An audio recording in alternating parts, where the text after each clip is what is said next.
تیرا گمشدہ خزانہ پالے اسے جہاں ملے اس کو نہ تو گوانا، پالے اسے جہاں ملے اس کو نہ تو گوانا۔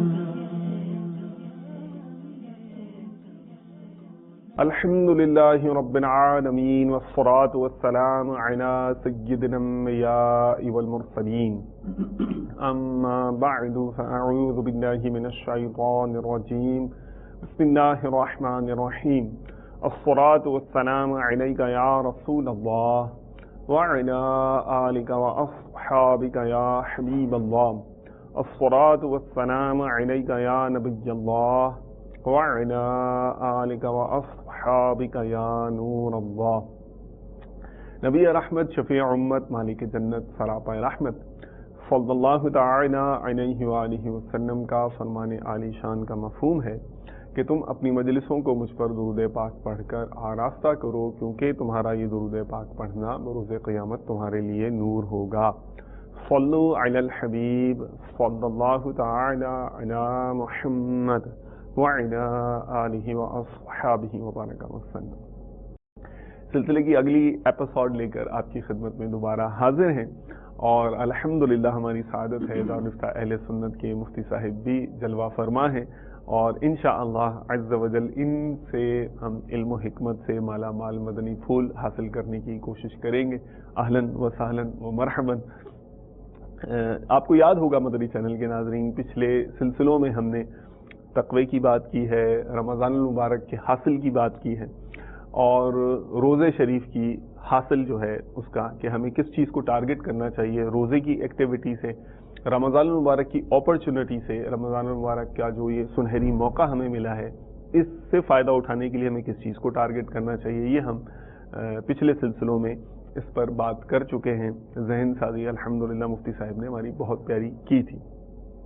دیکھیے دنیا میں بھی یہ معمول ہے کہ جب کوئی ٹارگٹ سیٹ کیا جاتا ہے اور اس ٹارگٹ کو حاصل کرنے کے لیے مختلف ایکٹیویٹیز کی جاتی ہیں، اور ٹارگٹ کے اگینسٹ میں جب پرفارمنس مینجمنٹ کی جاتی ہے، کارکردگی کو ماپا جاتا ہے، تو کارکردگی کا انحصار مختلف عوامل پر ہوتا ہے، اور ان عوامل کو دیکھا جاتا ہے، ان چیزوں کو دیکھا جاتا ہے کہ یہ چیزوں میں اس نے کتنے نمبر لیے ہیں، تو اس کے حساب سے پرفارمنس یا کارکردگی بنائی جاتی ہے۔ تو کوئی جو ہے نا وہ اے پلس گریڈ لے لیتا ہے، تو کوئی اے گریڈ لیتا ہے، تو کوئی بی لیتا ہے، فیل ہونے والے فیل بھی ہوتے ہیں، کمزور ہونے والے کمزور بھی ہوتے ہیں۔ تو ہمیں اپنے ٹارگٹ کا اور جو ہم نے ایکٹیویٹیز سے حاصل کرنا ہے اس کے بارے میں تو ہماری ذہن سازی ہو چکی ہے۔ اب جو کام ہم کریں گے اس کا جو نتیجہ ہے، اس کا معیار کیا ہے، اس کی علامت کیا ہے، شناخت کیا ہے، اس کا فائدہ کیا ہے، میں اس ٹارگٹ کے پیچھے کیوں دوڑوں، اس سے مجھے کیا حاصل ہوگا، وہ کیوں اتنا امپورٹنٹ ہے، کیوں اس کے اوپر اتنا زور دیا جا رہا ہے، اس ڈگری کی کیا ایسی ویلیو ہے، سمجھانے کے لیے مثال کے طور پر عرض کر رہا ہوں۔ آج یہ باتیں ہم مفتی صاحب سے سیکھنے کی کوشش کریں گے۔ مفتی صاحب ماشاءاللہ آپ نے جو تقوی کی ڈگری ہے، مثال کے حوالے سے عرض کر رہا ہوں، اس کے لیے آپ نے ہمیں بڑا تحریک دی، موٹیویٹ کیا کہ اس کو حاصل کرنے کے لیے کوشش کرنی چاہیے۔ تو ظاہر ہے کہ کسی بھی طالب علم جب کسی ڈگری کو پرسو کرتا ہے تو وہ اس کی جو ہے نا فائدوں پر نظر رکھتا ہے، اس کی اہمیت پہ نظر رکھتا ہے، اور پھر وہ اس کے لیے محنت کرتا ہے، تیار ہو جاتا ہے۔ تو یہ جو تقوی کا یہ جو نعمت ہے، جوہر ہے، ذرا اس کے فوائد بتائیے کہ کسی کو شخص کو تقوی حاصل ہو جائے گا تو دنیا و آخرت میں کیا کیا فوائد اسے ملیں گے، اس کی کیا اہمیت ہے، کیا ضرورت ہے اس کی۔ بسم اللہ الرحمن الرحیم، الحمدللہ رب العالمین والصلاة والسلام علی سید الانبیاء والمرسلین۔ پچھلے 2-3 سلسلوں سے میں جو یہ گفتگو ہماری تھی وہ بنیادی جو جس کو کہتے ہیں کہ مرکزی خیال کہہ لیں ہماری ساری گفتگو کا، وہ یہی تھا کہ یعنی ایمان جو ہے وہ مضبوط ہونا چاہیے۔ ٹھیک ہے، زندگی کا مقصد یہ ہے کہ اللہ تعالیٰ کی عبادت کی جائے۔ مرحبا۔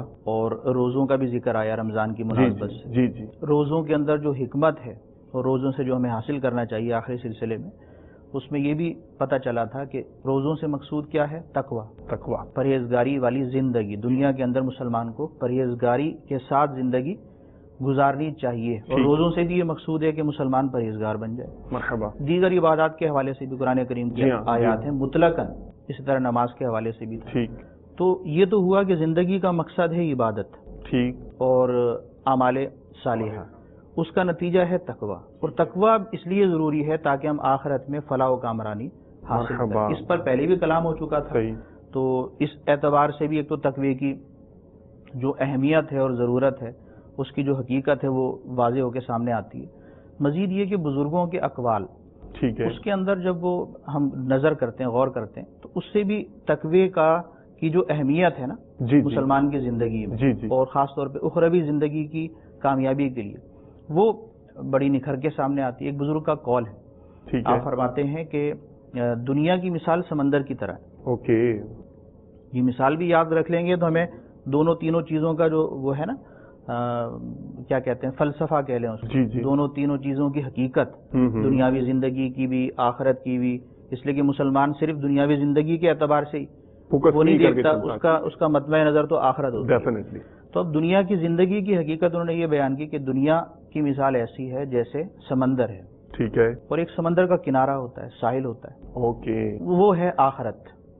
اچھا اچھا اچھا، اب آخرت اس کا کنارہ ہے، تو دنیا میں جب سمندر عبور کرنا ہے اور ساحل پر پہنچنا ہے، اپنے کنارے تک جانا ہے، تو اب کسی چیز کی ضرورت ہوتی ہے، ٹھیک ہے، سمندری سفر کے اندر جو ہے وہ کشتی چاہیے، سمندری جہاز جو ہے وہ اس میں آپ سوار ہو جائیں گے تو وہ لے کر جائے گا، ٹھیک ہے، آپ کو آپ کی جو منزل مقصود کہیں یا منزل مراد کہہ لیں، وہاں تک وہ پہنچائے گا۔ صحیح۔ تو بزرگ کہتے ہیں دنیا کی مثال سمندر کی طرح ہے، آخرت اس کا کنارہ ہے، ٹھیک ہے، اور تقوی جو ہے اس میں تقوی کی مثال کشتی کی طرح ہے۔ اوکے، تو اگر اس تقوی کی کشتی میں سوار ہو جائیں گے تو بخیر و عافیت، اچھائی کے ساتھ آپ آخرت کے کنارے تک پہنچیں گے، ورنہ کیا ہوگا کہ دنیا کے سمندر میں غرق ہونے کی صورت میں آخرت کا وہ کنارہ نہیں ملے گا کامیابی کے ساتھ۔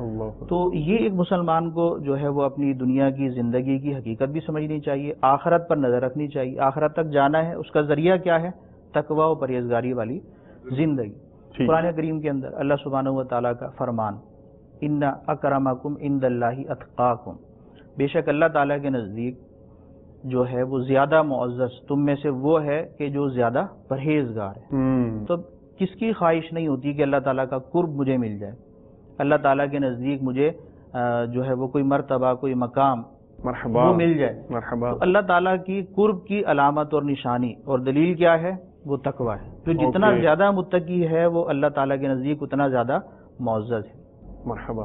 اسی طرح نبی کریم علیہ الصلوۃ والسلام اکثر دعا مانگا کرتے تھے، اور آپ کی دعا یہ ہوتی تھی، اللہم انی اسألک الہدی والتقی والعفاف والغنی، کہ اللہ میں تجھ سے سوال کرتا ہوں ہدایت کا، پرہیزگاری کا، عفاف کا، عفت کا، اور غنا یعنی لوگوں سے بے نیازی کا، میں غنی ہو جاؤں، میں دل کا غنی ہو جاؤں۔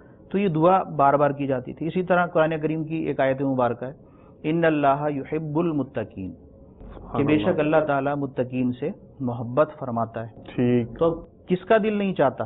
اللہ تعالیٰ سے محبت کے دعوے دار تو سب ہوتے ہیں، صحیح، لیکن اللہ تعالیٰ کس سے محبت کرتا ہے اس طرف لوگوں کی توجہ کم ہوتی ہے۔ قرآن کریم کے اندر جو جس طرف توجہ دلائی گئی ہے وہ یہی ہے، اوکے، اللہ تعالیٰ سے محبت تو کرنی ہے، جی جی، اور دنیا کے اندر ایسی زندگی گزارنی ہے کہ ہمیں اللہ تعالیٰ سے زیادہ کامل محبت، اس کی معرفت بھی زیادہ ہو اور محبت بھی کامل ہو۔ لیکن اصل تو کامیابی یہ ہے نا کہ اللہ تعالیٰ جن سے محبت کرتا ہے ان کے اندر ہمارا شمار ہو جائے، وہ علامات ہمارے اوپر ظاہر ہو جائے۔ تو اللہ تعالیٰ نے اس آیت مبارکہ میں فرمایا، ان اللہ یحب المتقین، کہ بے شک اللہ متقین پرہیزگاروں سے محبت فرماتا ہے۔ تو اب اگر تھوڑا سا اور غور کرے نا مسلمان، تو اسے یہ پرہیزگاری کا مفہوم خود بخود ان آیات بینات سے نکلتا ہوا نظر آئے گا۔ اس آیت مبارکہ میں تو اللہ تعالیٰ نے یہ فرمایا کہ اللہ تعالیٰ پرہیزگاروں سے محبت فرماتا ہے۔ دوسری آیت مبارکہ مشہور و معروف ہے، جس میں نبی کریم علیہ الصلوۃ والسلام سے ارشاد فرمایا، قل ان کنتم تحبون اللہ فاتبعونی یحببکم اللہ، کہ اے محبوب آپ فرما دیں اگر تم اللہ تعالیٰ سے محبت کا دعویٰ کرتے ہو تو میری پیروی کرو، میری اتباع کرو، اللہ تعالیٰ تم سے محبت فرمائے گا۔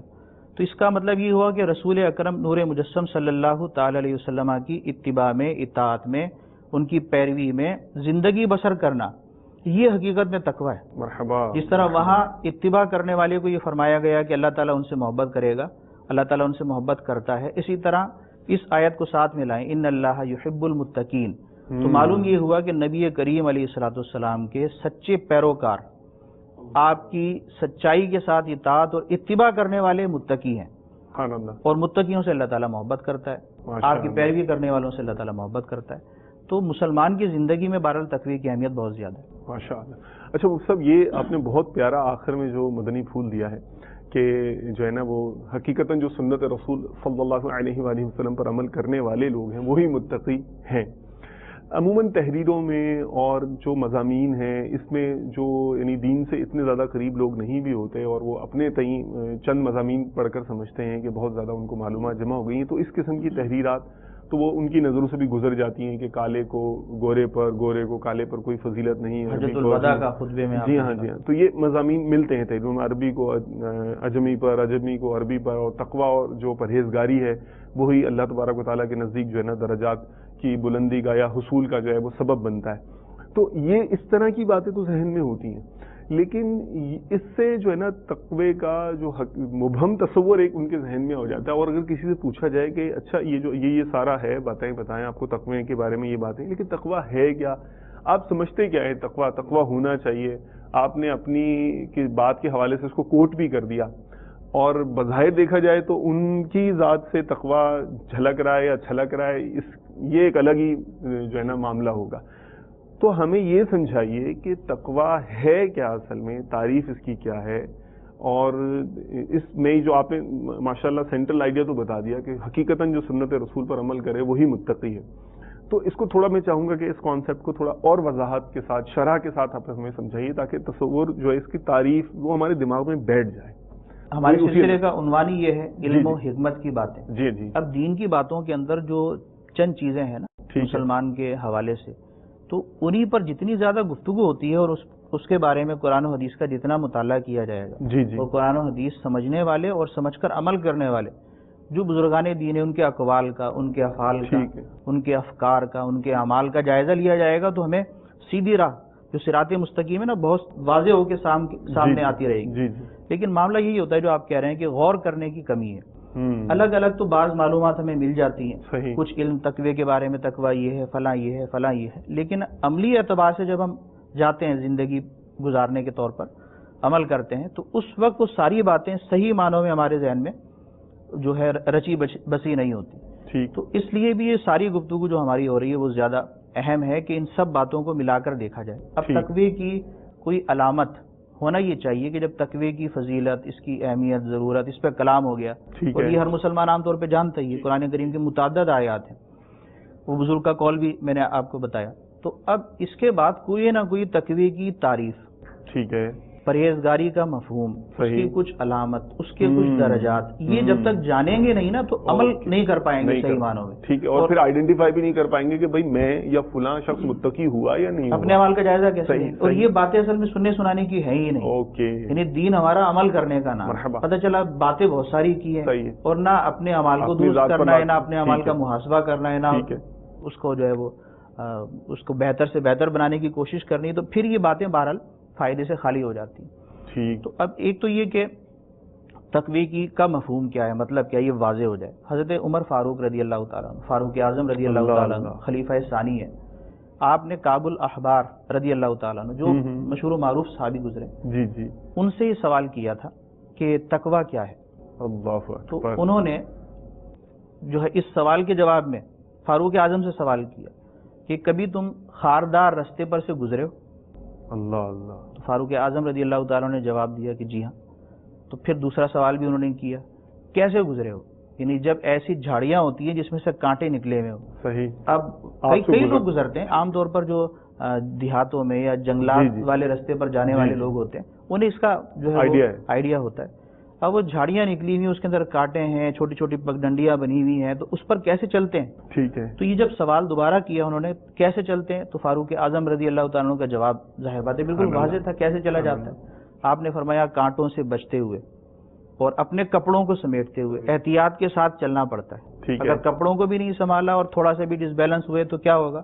کہیں کپڑے ادھر کانٹوں میں الجھیں گے، کبھی ادھر الجھیں گے۔ ٹھیک ہے۔ تو جو خاردار راستہ ہوتا ہے ایسی جھاڑیوں کے درمیان، اس میں کیسے گزرا جاتا ہے، یہ سوال کیا، اس کا جواب جو فاروق اعظم نے دیا تو جو فاروق اعظم کا سوال تھا کہ تقویٰ کیا ہے، کعب الاحبار رضی اللہ تعالی عنہ نے یہ کہا کہ یہی تقویٰ ہے، اللہ اللہ، کہ جس طرح خاردار راستے سے آپ گزرنے کا جو طریقہ آپ نے بیان کیا ہے، جی جی، یہی اصل تقوی کا مفہوم ہے۔ دنیا میں مسلمان اپنے ایمان کو بھی بچاتا ہے اور اپنے اعمال صالحہ کو بھی بچاتا ہے اور اس پر استقامت کے ساتھ چلتا رہتا ہے۔ دنیا کی جو بے جا لذات ہیں، اس طرح شیطان سے اور نفس سے اپنی عبادت کو اور ایمان کو بچاتے ہوئے احتیاط کے ساتھ ماشاءاللہ شریعت کے دائرے میں رہتے ہوئے گزرنا، یہی تقویٰ ہے۔ تو شریعت کے مطابق جو زندگی ہے، نبی کریم صلی اللہ تعالی علیہ وسلم کی اتباع اور پیروی میں ادھر دائیں بائیں ہوئے بغیر صراط مستقیم پہ چلنا، یہ تو تقویٰ، اس کی دعا مانگتے ہیں، اہدنا الصراط المستقیم، کہ اللہ ہمیں سیدھے راستے پر چلا، صراط الذین انعمت علیہم، ان کے راستے پر جن پر تو نے احسان فرمایا، مرحبا، غیر المغضوب علیہم ولا الضالین، نہ کہ ان پر جن پر تیرا غضب ہوا اور نہ بہکے ہوئوں کے راستے پر۔ تو یہ جو برے راستے ہیں ان کی مثال ہو گئی کانٹوں والی جھاڑیوں کی سمت، کہ اس طرف جائیں گے تو الجھ کے رہ جائیں گے، صحیح، اور پھر سیدھے راستے پر چلنا دشوار ہو جائے گا۔ تو یہ ایک بزرگ نے مثال دی۔ اسی طرح مولا علی کرم اللہ تعالی وجہ الکریم کا ایک قول بڑا عمدہ ہے جسے یاد رکھ لینا چاہیے۔ آپ فرماتے ہیں کہ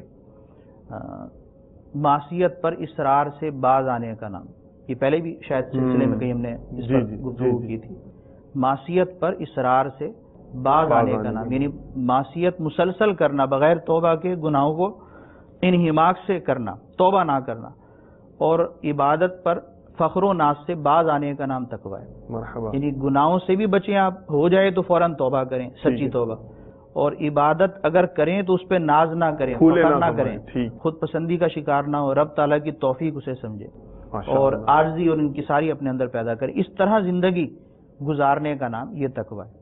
مرحبا۔ اب اس کے درجات ہیں، اگر درجات ذہن میں اچھی طرح بٹھا لیے جائیں، سمجھ لیے جائیں، تو پھر اپنا جائزہ لینا نا بہت آسان ہو جاتا ہے۔ سیدی اعلیٰ حضرت نے یہ درجات بیان کیے ہیں خزائن العرفان شریف میں، صدر اللہ فاضل نے بھی انہیں بیان کیا سورہ اپنا بقرہ کی ابتدائی آیات کے تحت۔ سبحان اللہ۔ آپ فرماتے ہیں کہ تقوی کے 7 درجات ہیں۔ پہلا 7 درجات، پہلا کیا ہے؟ کفر سے بچنا۔ اچھا، تقویٰ تو کہتی ہی بچنے کو، اپنے آپ کو بچانے کو۔ صحیح ہے۔ ایک معنی اس کا اللہ تعالیٰ سے ڈرنا، اللہ تعالیٰ سے ڈر کے اپنے آپ کو بچانا۔ کس چیز سے بچانا؟ نمبر 1 کفر اور شرک سے بچانا، کہ جب کفر اور شرک سے بچا لیا، دائرہ اسلام میں داخل ہو گئے، تو تقویٰ ایک معنوں میں پہلا جو درجہ ہے وہ حاصل ہو گیا۔ سبحان اللہ۔ دوسرا یہ ہے کہ گمراہی سے بچانا، یعنی ہر مسلمان کو یہ تقوی کا درجہ حاصل ہے۔ یعنی ہر مسلمان کفر اور شرک سے بچا ہوا ہے، اس معنی میں تو متقی ہے، لیکن جس ڈیٹیل کے ساتھ ہم آگے جا رہے ہیں اسٹیپ بائی اسٹیپ، ٹھیک ہے، کہ بالکل کامیابی اور کامرانی والی جو فلاح و کامرانی کے ساتھ جو قرآن کا فلسفہ ہے، اس اعتبار سے تقویٰ کی آگے کی بھی جو ہے وہ قسمیں ہیں۔ ٹھیک ہے، پہلی تو آ گئی کہ کفر اور شرک سے بچنا، دوسرا آ گیا گمراہی سے بچنا۔ گمراہی یہ کہ جو اجماعی عقائد ہیں مسلمانوں کے، صحابہ کرام کے، ان عقائد کو چھوڑ کے غلط عقیدہ بنا لینا مسلمانوں کے خلاف، اہل سنت والجماعت کے خلاف۔ تو اب وہ جو گمراہ کن عقائد ہیں ان سے بھی ایمان متزلزل ہو جاتا ہے، تو گمراہی سے بچنا بھی ضروری ہے۔ ٹھیک۔ تیسرے نمبر پر کبیرہ سے بچنا، یہ کبیرہ گناہ واضح ہوتے ہیں۔ چوتھا مرتبہ ہے گناہ صغیرہ سے بچنا۔ تو یہ چاروں جو مرتبے ہیں نا، یہ مطلوب ہیں، انتہائی اہم درجات ہیں، ہر مسلمان کے لیے کمپلسری ہے۔ کفر سے بھی اسے بچنا ہے، شرک سے بھی بچنا ہے، گمراہی سے بچنا ہے، کبیرہ سے بچنا ہے، اور صغیرہ سے بچنا ہے۔ ساری زندگی اسی تگ و دو کے اندر اس نے بسر کرنی، اپنی ایمان کی، اپنے عقائد کی، اپنے اعمال کی حفاظت کرنی ہے۔ اس طرح اگر کوئی زندگی گزارنے میں کامیاب ہو جائے گا تو وہ جو تقوی کا ایک رستہ تھا نا، نجات والا رستہ، یہ کہا جائے گا کہ اس نے اس پر چلنا جو ہے وہ شروع کر دیا۔ ماشاءاللہ۔ اس کے بعد جو 5واں درجہ ہے وہ ہے شبہات سے بچنا، مشتبہ چیزیں۔ یہ 3 کانسیپٹ تھوڑا سا ہمیں فردر سمجھائیے۔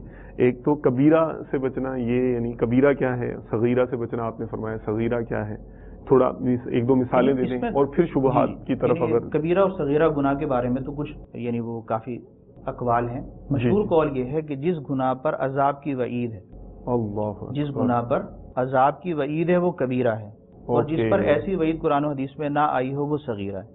لیکن ساتھ ساتھ بزرگ یہ بھی فرماتے ہیں کہ صغیرہ جو گناہ ہوتا ہے، اگر اس کو ہلکا سمجھا جائے گا وہ کبیرہ ہو جائے گا، لہٰذا اسی طرح صغیرہ پر اصرار کرنا، چھوٹے گناہ جو مسلسل کیے جا رہے ہیں وہ بھی کبیرہ بن جاتا ہے. تو بہرحال گناہ ہے، چاہے وہ کبیرہ ہو یا صغیرہ ہو، رب تعالیٰ کی نافرمانی، اس سے بچنا ہی بچنا ہے. تو ان دونوں گناہوں سے اپنے آپ کو بچانا ٹھیک ہے، یہ ضروری ہے، اور تقوی کے لیے جو ہے وہ انتہائی ضروری ہے. یہ چاروں طرح کے جو تقوی ہیں یہ ہر مسلمان کے لیے ضروری ہے. اوکے. اس کے بعد ہے شبہات سے بچنا. ٹھیک ہے. مشتبہ چیزیں ہوتی ہیں ان سے بچنا بھی ضروری ہے. اب یہ شبہات، یہ مشتبہ، یہ کیا ہے اور اس کو ہم کیسے پہچانیں گے؟ جس میں فرمایا نبی کریم صلی اللہ تعالی وسلم نے کہ حلال واضح ہے اور حرام بھی واضح ہے. ٹھیک ہے، مشہور حدیث ہے. جی جی. اور اس کے درمیان کچھ شبہ والی چیزیں ہیں، جو ان سے بچ جاتا ہے تو اپنے دین کو اس نے بچا لیا. اللہ. تو اب یہ جو ہے نا کہ شبہات سے بچنا کیوں ضروری ہے؟ اس لیے بچنا ضروری ہے کہ جب وہ شبہات سے بچے گا تو جو واضح طور پر حرام چیزیں ہیں ان سے ضرور بچے گا. اگر شبہات کی طرف آئے گا تو بعض اوقات حرام کا ارتکاب کر لے گا.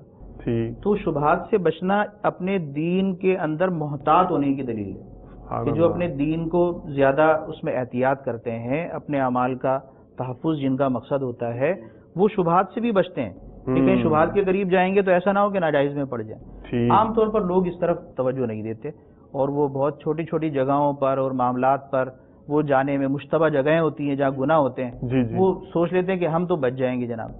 تو ایسی جگہوں سے بھی اجتناب کرنا چاہیے. یہ اصل میں وہ شبہ والی چیز تو نہیں کہیں گے، لیکن گناہ کی طرف لے جانے والی چیز ضرور ہے یہ. تو اپنے آپ کو برے ماحول سے بچانا، اس اعتبار سے مسلمانوں کو غور کرنا چاہیے کہ بعض اوقات ماحول برے ماحول کے قریب جاتا ہے اور اس کا خیال یہ ہوتا ہے کہ میں تو بچ جاؤں گا، اس کا گناہ اس کے ساتھ. ایسا نہیں ہوگا. یعنی اس طرح آدمی کو اپنے اوپر بھروسہ نہیں کرنا چاہیے، اللہ تعالیٰ سے ڈرنا چاہیے کہ کہیں برے ماحول میں میرا جانا، بری جگہ پر میرا بیٹھنا ایسا نہ ہو کہ میرے جو ہے وہ گناہ کے ارتکاب کا باعث بن جائے. صحیح. تو شبہات سے بچنا یہ تھوڑے سے کامل الایمان لوگوں کا مرتبہ ہے. حضرات صوفیہ کرام اس طرف زیادہ توجہ دیتے ہیں. اگلے مراحل بھی خاص انہی کے ہیں. اچھا. ایک تو شبہات، اس سے بھی عام ہم جیسے مسلمانوں کو بچنا چاہیے تاکہ جو اگلے پہلے کے 4 درجے بیان کیے گئے ہیں اس پر ثابت قدمی نصیب ہو. یہ عام طور پر بھی مطلب یہ دیکھا گیا ہے، مثال کے طور پر اگر کوئی بہت زیادہ وولٹیج کی لائن جا رہی ہے الیکٹرکسٹی کی، تو اگر اس کا فار ایگزامپل دائرہ اثر جو ہے نا، مثال دے رہا ہوں 41 میٹر ہے، تو یعنی 2-4 میٹر آگے بڑھا کر ہی احتیاطی لکھی جائیں گی کہ 45 میٹر تک دور رہیں. اور وہی بات ہے کہ اگر مثال دیتے ہیں کہ کھانے کے بیچ میں زہر ہو اور کسی کو زبردستی کھلایا جائے کہ کیسے ڈر کے بلکہ کھائے گا ہی نہیں جب تک کہ وہ بھوک سے مرا نہ جا رہا. وہ کہے گا بھائی دوسرا دیگ آ جائے، اس دیگ میں ہاتھ نہیں ڈالوں گا. تو دیکھیں دنیا کے معاملے میں، اپنی جان کے معاملے میں جس طرح ہم احتیاط کرتے ہیں اسی طرح دین کے معاملے میں بھی احتیاط یہ ایک اچھی چیز ہے، یہ ہونی چاہیے. مرحبا. تو یہ صوفیہ کرام زیادہ اللہ تعالیٰ سے لو لگاتے تھے، اس لیے وہ اپنے دین کو زیادہ محتاط بناتے رہتے تھے. تو یہ درجہ آ گیا 5واں، شبہات سے بچنا. 6واں آ گیا نفس کی خواہشات سے بچنا.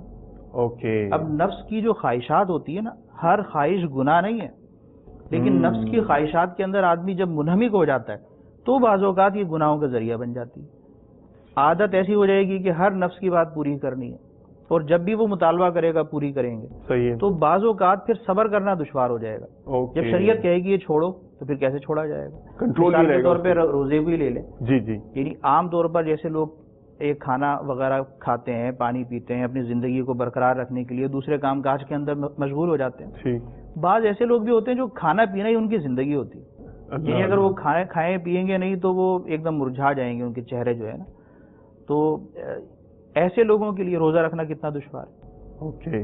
بعض اوقات صرف کھانے پینے کے چکر میں بعض لوگ ہیں جو روزہ ہی نہیں رکھتے، انہیں پتہ ہے کہ کھانا پینا نہیں ملے گا. تو اب کھانے پینا جو عام حالات میں جائز تھا، لیکن آپ نے اس کے اندر اتنا دل لگا کے کھایا آپ نے غفلت کے ساتھ کہ اس کے ایسے عادی بن گئے کہ اب روزے کے معاملات میں جب اللہ تعالیٰ یہ فرما رہا ہے کہ اب کھانا پینا چھوڑنا ہے تو اب دشوار ہو رہا ہے کہ کھانا پینا کیسے چھوڑے.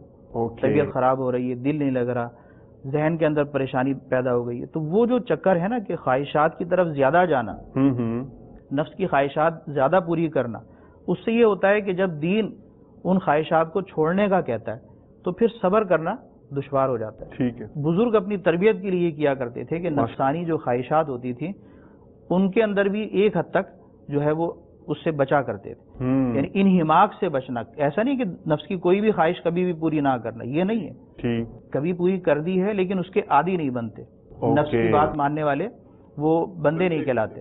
اللہ کی بات ماننے والے بندے کہلاتے ہیں۔ سبحان اللہ۔ تو اس اعتبار سے ہمیں بھی درس ملتا ہے، یہ بزرگوں کی سیرت سے یہ درس ملتا ہے کہ ہم بھی نفس کی جو خواہشات ہیں اس کے اندر کمی کرتے جائیں اور اس کے اندر منہمک نہ ہو جائیں، دنیاوی لذات میں، نفسانی خواہشات میں بالکل منہمک ہو گئے، غفلت کے ساتھ جب مبتلا ہوں گے تو پھر بہت ساری جو دین کی ضروری چیزیں ہیں ان کے اندر عمل کرنا ہمارے لیے دشوار ہو جائے گا۔ ٹھیک، پھر مصعب دیکھا یہ بھی گیا ہے کہ اگر جیسے وہ نا کسی خاص پرٹیکولر فیلڈ میں عادی بنتے گئے یا نکلتے گئے تو وہ بڑھنا والا معاملہ شروع ہو جاتا ہے۔ مثال کے طور پر اگر مجھے 1 گھنٹے کی سیر سپاٹے کا شوق ہے تو پھر وہ 1.5 گھنٹے میں تبدیل ہوگا، 1.5 سے 2 میں تبدیل ہوگا، تو پھر ہو سکتا ہے کہ اتنا زیادہ ہو جائے کہ پھر جماعتوں کی طرف دھیان نہ رہے اور اس طرح کے معاملہ۔ تو یہ بھی دیکھا ہے کہ خواہشات کی طرف توجہ کرنے سے خواہشات کی ڈگری جو ہے وہ بڑھتی چلی جاتی ہے، اس بارے میں کیا فرماتے ہیں؟ اس وقت یہ نفس کی بات آپ جتنی مانیں گے نا جی تو جی نفس اتنا زیادہ پھولتا جائے گا، اوکے، اس کی لگام کھینچنی ضروری ہے،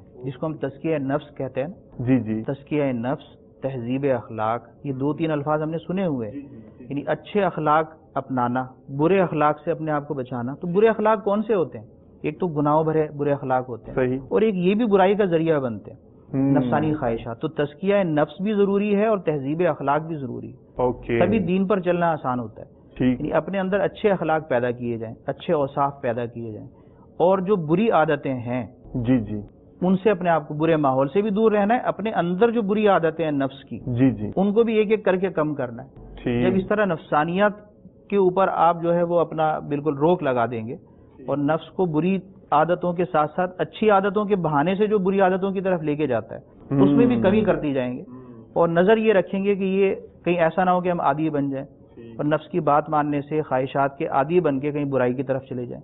مسلسل جب اس کے اوپر توجہ دی جائے گی تو وہی تو تزکیہ نفس ہے۔ اوکے، تو تزکیہ نفس اس لیے ضروری ہے تاکہ عبادت کرنا آسان ہو جائے۔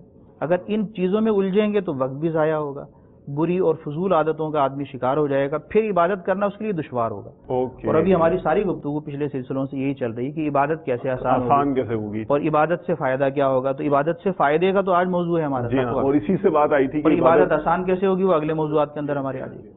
تو یہ جو ہے وہ ضروری ہے بہرحال۔ ماشاء اللہ، اب یہ 6واں مرتبہ تھا۔ ٹھیک ہے، تو جو اہل اللہ ہوتے ہیں، اللہ والے ہوتے ہیں، دیکھیں وہ کہاں کفر و شرک سے تو بچنا ہی بچنا ہے، گمراہی سے بھی بچنا ہے، اللہ کبیرہ اور صغیرہ گناہوں سے تو بچنا ہی ہے۔ بچنا ہی ہے، انبیاء کرام معصوم ہوتے ہیں، سبحان اللہ، یہ ہمارا عقیدہ ہے، انبیاء کرام معصوم ہوتے ہیں، وہ گناہ نہیں کرتے۔ ٹھیک، اور جو اللہ والے ہوتے ہیں اولیاء کرام جی وہ محفوظ ہوتے ہیں، معصوم تو نہیں ہوتے، اللہ تعالیٰ ان کو گناہوں سے بچا لیتا ہے۔ سبحان اللہ، اب وہ کیوں یہ ایسا ان کو، یعنی ان کو یہ سبق ملتا ہے اور ان کو یہ فضیلت ملتی ہے، اس لیے کہ وہ اللہ تعالیٰ کے راستے پر بڑی استقامت کے ساتھ چلتے ہیں۔ اللہ اللہ، اب جب وہ کبیرہ سے بچنے کا بھی ان کا ذہن ہے اور صغیرہ سے بچنے کا بھی ذہن ہے، اور آگے بڑھ کر اللہ تعالیٰ کو راضی کرنے کے لیے وہ شبہات سے بھی بچتے ہیں مدینہ مدینہ، اور نفس کی بیجا جو خواہشات ہیں ان سے بھی اپنے آپ کو بچاتے ہیں تاکہ عبادت کرنا آسان ہو جائے۔ ٹھیک ہے، تو رب تعالیٰ تو ہر چیز کو دیکھتا ہے، اس سے تو کوئی چیز مخفی نہیں ہے۔ تو ان کا دلوں کا اخلاص جب رب تعالیٰ ملاحظہ فرماتا ہے تو انہیں اور توفیق دیتا ہے، گناہوں سے بچنا ان کے لیے آسان ہو جاتا ہے۔ تو یہ صرف ان کے لیے نہیں ہے، یہ بتانے کا مقصد یہ ہے کہ 4 قسم کا تقویٰ ایسا ہے جو میں نے ابتدائی اس کے درجات بتائے کہ وہ ضروری ہیں، لیکن اس ضروری تقوی کو حاصل کرنے کے لیے یا محفوظ کرنے کے لیے وہ ضائع نہ ہو جائے، اس کے لیے ضروری ہے کہ بقیہ جو 3 درجات ہیں ہمارے بزرگوں کی سیرت سے ہمیں ملتے ہیں، کچھ نہ کچھ اس طرف بھی بندہ مومن بڑھتا جائے۔ تو شبہات سے بھی اپنے آپ کو بچائے، فضولیات سے بھی بچائے، نفس کی بیجا خواہشات سے بھی بچائے۔ کم سے کم جتنا کر دیں گے تو وہ جو سادہ اور اچھی زندگی ہوتی ہے اس میں دین کی طرف آنا آسان ہوتا ہے۔ جتنی خواہشات کی دنیا ہوتی ہے تو وہ تو ایک سمندر ہے نہ ختم ہونے والا، ایک اعتبار سے آپ کہیں کہ اس میں ڈبکی لگاتا ہے تو آدمی نکل نہیں پاتا، یہ اندر ہی اندر غرق ہوتا جاتا ہے۔ تو جب تک آپ ہمت نہیں کریں گے نا نکلنے کی، اس وقت تک نکل نہیں پائیں گے۔ یہ 6واں مرتبہ تھا۔ آخری مرتبہ جو ہے خص الخواص کا وہ یہ ہوتا ہے کہ غیر اللہ کی طرف التفات سے بچنا، یعنی ان کی توجہ کا مرکز سارا اللہ تعالیٰ کی ذات، اس کی صفات، اس کے افعال، اس کے اسماء، یہی محور ہوتے ہیں۔ یعنی وہ اپنے آپ کو بھی بھول جاتے ہیں، جس کو صوفیہ کہتے ہیں فنا فی اللہ، یعنی وہ ایسے ہو جاتے ہیں وہ اللہ تعالیٰ کے افعال کا ہی مشاہدہ کرتے رہتے ہیں، اور ان کی توجہ دل و دماغ کے اندر جو بھی خیال آتا ہے وہ اللہ تعالیٰ کی یاد سے بالکل جو ہے وہ کہتے ہیں ان کے دل معمور ہوتے ہیں۔ تو یہ اتنا پیارا یعنی مقدس دل اور اتنی ستھری زندگی، یہ تو خص الخواص کا کی جو ہے وہ زندگی ہوتی ہے، لیکن اس طرف بھی کوشش ہمیں کرنی چاہیے۔ مکمل طور پہ نہ ہو تو کچھ نہ کچھ تو خیال آتا رہے. اللہ تعالیٰ کی یاد تو ضروری ہے. جتنی یاد ہوگی اتنی غفلت دور ہوگی. غفلت دور ہوگی تو رب تعالیٰ کے بیان کردہ احکامات پر، نبی کریم علیہ الصلوۃ والسلام کی دی ہوئی شریعت پر چلنا ہمارے لیے آسان ہوگا. اسی کا نام تقویٰ ہے. مرحبا، بہت خوب، ماشاء اللہ مفتی صاحب، بہت پیارا آپ نے سمجھایا. سلسلے کا وقت ختم ہونے کی طرف بڑھتا چلا جا رہا ہے. آخر میں رمضان المبارک سے متعلق ایک یا دو مسائل آپ کی خدمت میں پیش کیے جاتے ہیں جس کا جواب ہمیں چاہیے ہوتا ہے. تو آج جو مفتی صاحب یہ ہے، ایک تو یہ ارشاد فرمائیے کہ جو عمومی طور پر کثیر الواقع مسائل ہوتے ہیں ان میں ایک یہ بھی ہوتا ہوگا، یہ جو رمضان المبارک کے دنوں میں، کہ کلی کرنا میں غرغرے کی بعض اوقات عادت ہوتی ہے، اور پھر عام سارا سال کلی کرنے میں ایک مخصوص اسٹائل عادت سی پڑ جاتی ہے. اس میں اگر پانی جان بوجھ کر نہیں ڈالا ہے لیکن چلا گیا تو غرغرہ کر لیا اور غرغرے میں حلق سے اتر گیا، تو پھر ناک میں پانی چڑھاتے ہیں. تو اب ناک میں پانی چڑھانے میں وہ ایک عام رمضان شریف کے جو علاوہ دن ہوتے ہیں اس میں ایک عادت سیٹ ہوئی بھی ہے، وہی اسی انداز سے روانی میں کرتا چلا گیا، اب پانی چڑھ گیا ناک میں اوپر. اس میں یہ ہے کہ ایک تو مسئلہ یہ ہے کہ روزے کی حالت میں کلی کرنے میں اور ناک میں پانی چڑھانے میں مبالغہ نہیں کرنا چاہیے. اوکے. روزے کے علاوہ عام حالت کے اندر مبالغہ کرنا سنت ہے، ٹھیک، لیکن کلی کرنے میں اور ناک میں پانی چڑھانے میں جب وضو کریں گے یا غسل کی صورت ہوگی، روزے میں جو ہے مبالغہ نہیں کرنا چاہیے. مبالغہ کسے کہتے ہیں؟ ٹھیک ہے. مثلا کلی کرنی ہے تو ہم منہ بھر کے پانی لے لیتے ہیں، صحیح ہے. اچھی طرح جناب اس کو گھماتے ہیں. اب منہ بھر کے جب پانی لیں گے نا تو اندیشہ رہتا ہے کہ پانی کے کچھ قطرات ہمارے گلے سے اتر جائیں گے. پہلا تو یہ. دوسرا یہ کہ غرغرہ کرنا، ٹھیک، جب وہ پانی منہ میں لے لیا آپ نے، منہ اوپر کر کے غرغرہ کرتے ہیں، یہ روزے کے علاوہ حالت میں تو سنت ہے. اوکے. تاکہ اچھی طرح پورے منہ کے اندر پانی جو ہے وہ استیاب کر لے، پورا منہ جو ہے وہ کور ہو جائے. لیکن روزے میں حدیث شریف میں منع کیا گیا غرغرے سے، کہ غرغرہ روزے کے علاوہ کرنا ہے، روزے میں نہیں کرنا. مدینہ. تو ایک تو یہ ہے کہ سنت بھی نہیں ہے غرغرہ کرنا. اس طرح مبالغے کے ساتھ کلی کرنا، اس سے بھی منع کیا گیا. تو ایک تو یہ احتیاط کریں. بعض لوگ احتیاط نہیں کرتے، یہ مسئلہ نہیں جانتے. ٹھیک. وہ جلدی میں پرانی عادت ہوتی ہے، منہ بھر کے اچھی طرح اس کو گھما رہے ہیں. ایک تو روزے میں ویسی پیاس لگتی ہے، منہ خشک ہو جاتا ہے، تو اب کہیں غفلت کا بھی کوئی شکار ہو جائے یا کوئی اور شرارت ذہن میں آ جائے تو خالی کلی کریں گے احتیاط سے، کم پانی لے کے، تو اس میں حرج نہیں ہے. ٹھیک. جبکہ دل تنگ ہونے والی کیفیت نہ ہو. یہ بھی ایک مسئلہ ہے کہ اگر روزے میں منہ بالکل خشک ہو گیا آپ کا، جی جی، اور آپ نے پانی کی کلی کی صرف اس لیے کہ منہ تر ہو جائے، تاکہ وہ جو کیفیت ہے نا بالکل منہ کی انتہائی خشکی والی وہ ختم ہو جائے. جی جی. آپ کا مقصد یہ نہیں ہے کہ میرا دل تنگ ہو رہا ہے عبادت سے، میں تنگ ہو رہا ہوں، یہ نہیں ہے. صرف ٹھنڈک حاصل کرنے کے لیے جیسے نہانا ہوتا ہے، وضو کرنا ہوتا ہے، پانی چہرے پر ڈال دیا، اسی طرح منہ بالکل خشک ہو گیا جس سے نہ بات کی جا رہی ہے نہ کچھ ہو رہا ہے، تو منہ کے اندر ہلکا پانی لے کر کلی کر کے صرف منہ تر کر لیا، گلے میں پانی جانے نہیں دیا، تو یہ بھی جائز ہے. اب آیا آپ کا مسئلہ کہ کلی جو ہے جب بے احتیاطی کے ساتھ کریں گے، غیر ضروری طور پر کریں گے اور مبالغے کے ساتھ کریں گے یا غرغرے کی طرف جائیں گے، تو اب ظاہر بات ہے اگر پانی نیچے اتر گیا تو یہ خطا کی صورت بنے گی، بھول نہیں ہے. جیسے ایک آدمی کو روزہ دار ہونا یاد نہیں ہے، اس لیے بھولے سے کھا رہا ہے، پی رہا ہے، صحیح. تو بھولے سے کھانے پینے سے تو روزہ نہیں ٹوٹتا. ٹھیک.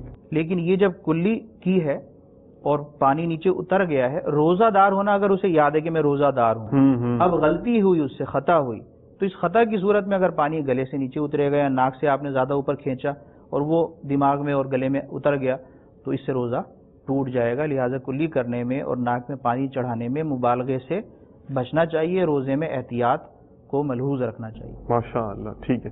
اور یہ بھی یہاں مثلا ہو گئی ہوگی بہتوں کی، کیونکہ یہاں وہ اس چیز کو جو ہے نا عموماً بھول تصور کر لیا جاتا ہے کہ وہ خطا نہیں مانا جاتا، اور یہ تو بھولے سے ہو گیا نا، بھولے سے نہیں ہوا، خطا سے ہوا ہے. یہ بھی ماشاء اللہ آپ نے بہت پیارا مدنی پھول عطا فرمایا. اچھا ایک مطلب یہ ارشاد فرمائیے کہ روزے کے حوالے سے جو بچے ہیں، مدنی منع مدنی منیاں ہیں، ان کو کب اس طرف لایا جائے، ترغیب کب دینی شروع کی جائے، اور کب جو ہے نا پھر اس پر ہم جو ہے وہ تاکید بڑھاتے چلے جائیں گے؟ اس میں یہی ہے کہ 10 سال کی عمر کے بعد روزے کی بچے سے پابندی کروائی جائے. اوکے. لیکن اس میں شرط یہ ہے کہ نماز میں تو دیگر جو صحت ہوتی ہے، جی جی، اس کا اتنا عمل دخل نہیں ہوتا. ٹھیک ہے. لیکن روزے میں صحت کا اور موسم کا یہ بھی چونکہ عمل دخل ہوتا ہے، لہٰذا بچے کو کی صحت ملحوظ رکھتے ہوئے دیکھا جائے گا کہ وہ روزہ رکھ سکتا ہے. اوکے. مثال کے طور پہ موسم بھی اگر انتہائی شدید گرم ہے اور گرم علاقہ ہے ٹھیک ہے. جہاں روزہ بھی مثلا 17-18 گھنٹے کا بنتا ہے بالکل. اور ایک جس بچے نے روزہ رکھا ہی نہیں، اس کی صحت بھی اجازت نہیں دیتی، اور اس کے بارے میں غالب گمان یہ ہے کہ اسے اگر روزہ رکھوائیں گے تو اس کے جو ہے وہ آسان خطا ہو جائیں گے، عقل میں فطور آ جائے گا، بے ہوش ہو جائے گا، تو اس صورت میں تو روزہ نہیں رکھوائیں گے. لیکن اگر اس کی صحت اجازت دیتی ہے جی کہ یہ روزہ رکھ لے گا، جتنی دقت ہوتی ہے عام طور پر اتنی دقت برداشت کر لے گا، اس کی صحت میں کوئی خلل نہیں آئے گا، تو پھر روزہ اس سے رکھوایا جائے گا. اگر جو ہے وہ روزہ توڑ دے بالفرض، یعنی روزہ رکھوایا تھا اس وقت تو یہ گمان تھا کہ یہ روزہ رکھ لے گا، لیکن روزہ رکھنے کے بعد اس کی حالت جو ہے غیر ہو گئی، ہے تو بچہ نا، بالغ نہیں ہے، یاد رکھیں بالغ ہونے کے بعد تو روزہ رکھنا ہی ہے، الا یہ کہ جب وہ جان پہ بن جائے، عقل میں فطور آ جائے، عقل زائل ہونے کا اندیشہ ہے، یا شدید طبیعت خراب ہو جائے تو روزہ توڑنے کی صورت بڑوں کو بھی مل جاتی ہے. تو بچے کو رکھوایا آپ نے کہ بچے کی صحت اجازت دیتی ہے کہ یہ رکھ لے گا، لیکن بعد میں پتہ چلا کہ وہ توڑ دیا، اس کی حالت غیر ہو گئی ہے، تو اب توڑ دینے میں حرج نہیں ہے. یا اسی طرح رکھوایا تھا آپ نے اور اس نے خود ہی توڑ دیا، اب 24 گھنٹے تو اس کی نگرانی ہوگی نہیں. بھائی صبح سحری کھلا کر اس کو ناشتہ نہیں دیا، اب کیا اس کو بچے کو دیکھتے رہیں کہ نہ کھانے کے پاس جائیں نہ پانی کے پاس جائیں؟ اسے منع کریں گے کہ روزہ یہ ہوتا ہے کہ اب افطار کے ٹائم ہی افطار کرنا ہے جیسے بڑے کرتے ہیں. ٹھیک ہے. لیکن بعض اوقات بچہ ہے نا، اس کو ابھی اتنا مفہوم واضح نہیں ہوا عبادت کا، یہ آپ عادت ڈالنے کے لیے کر رہے ہیں. اب اگر وہ کسی طرح اپنے آپ کے بارے میں اس نے یہ گمان کیا کہ میں تو ہو گیا بھائی بالکل ناقابل برداشت، اور اس نے کہیں چھپ چھپا کر پانی پی لیا، تو اب اگر روزہ اس نے خود توڑ دیا، آپ نے توڑنے کا نہیں کہا، آپ نے منع کیا، اگر روزہ توڑ دیا ہے تو اس کی کوئی قضا وغیرہ نہیں. اوکے. لیکن اس کی صحت کو مد نظر رکھنا یہ ضروری ہے، اور اس کے اندر کچھ موسم کا اور روزوں کا دورانیہ، اس سے بھی کچھ نہ کچھ فرق پڑے گا. اچھا مصعب، کیا جب یہ عمل شروع کیا جائے گا کہ 30 کے 30 روزے رکھنے کا کہا جائے گا اس کو، یا عادت ڈالنے کے لیے پہلے ایک کا کہا، پھر رفتہ رفتہ جو ہے نا ایک دو دن کے بعد 5 قاعدہ یہ بیان ہو گیا کہ اس کی صحت کو مد نظر رکھ کر آپ نے کرنا. اب اگر کوئی بچہ ایسا ہے اور روزے مثلا سردیوں کے اندر موسم میں 12 13 14 گھنٹے کے اگر روزے آ گئے، دن چھوٹا ہے اور اس کی صحت بچے کی ماشاءاللہ بہت اچھی ہے، 10 سال کی عمر میں، کہ ہر روز اس کے بارے میں یہ گمان ہوتا ہے کہ یہ سارے روزے رکھ لے گا، تو سارے رکھواتے جائیں اس سے. اچھا. لیکن اب اگر یہ کہ آپ نے ایک رکھوایا، 2 رکھوایا، اس کے بعد اس کی طبیعت خراب ہونا شروع ہو گئی، نکاحت زیادہ ہو گئی، روزے کے بعد افطار میں بھی وہ کچھ نہیں کھا پایا، سحری کے اندر بھی صحیح طرح نہیں کھایا، اب ایک روزہ تو رکھ کے برداشت کر لیا اس نے، اگلا روزہ رکھے گا تو پھر اس کی صحت اور کمزور ہو جائے گی. اس پر نظر رکھنا یہ ولی کے ذمہ ہوتا ہے، سرپرست کے. وہ دیکھتا رہے کہ جب تک اس کی ہمت ہے تو رکھواتا رہے، اور جب دیکھے کہ اب یہ چھوڑنا اس کے لیے مناسب ہے اور ضروری ہے نہ رکھوانا تو پھر نہ رکھوائے. اسی طرح روزے رکھوانے کے بعد بھی یہ نہ ہو کہ اس پہ اتنی بیجا سختی کریں کہ وہ اس کی طبیعت جو ہے وہ بالکل بے ہوشی کی طرف جا رہا ہے اور آپ کہہ رہے ہیں نہیں روزہ پورا کرانا ہے. اس کی صحت کی جو ضرورت ہے اس کا خیال رکھنا بہرحال روزے کی حالت میں بھی ضروری ہے اور روزہ رکھوانے سے پہلے بھی ضروری ہے. مرحبا. اس کا خیال رکھیں. اگر اس کی صحت بگڑتی ہے تو روزہ توڑوایا بھی جا سکتا ہے، وہ خود توڑ دے تب بھی، یا توڑوایا آپ نے مجبوراً تب بھی اس کی قضا نہیں ہے. 10 سال کی عمر میں وہ بالغ نہیں ہے، قریب البلوغ ہے. جب بالغ ہو جائے گا 12 سے 15 کے درمیان تو اب روزہ رکھنا اس پر فرض ہے. وہ اہل نیت میں سے ہو جائے گا، اس کو سارے ضروری احکام اس سے پہلے سیکھ لینے چاہیے. ٹھیک ہے، جزاک اللہ خیرا و احسن الجزا. مفتی صاحب کی آپ نے الحمدللہ علم و حکمت سے باتیں سماعت فرمائی. اگلے ایپیسوڈ میں علم و حکمت کا مزید خزانہ لے کر اپنے سلسلے علم و حکمت کی باتوں میں ایک بار پھر آپ کی خدمت میں حاضر ہوں گے. اجازت چاہتے ہیں. جزاکم اللہ خیرا و احسن الجزا. صلو علی الحبیب صلی اللہ تعالی علی محمد وعلی آلہ واصحابہ وبارک وسلم. حکمت ہے مسلمان تیرا گمشدہ خزانہ، پالے اسے جہاں ملے اس کو نہ تو گوانا، پالے اسے جہاں ملے اس کو نہ تو گوانا.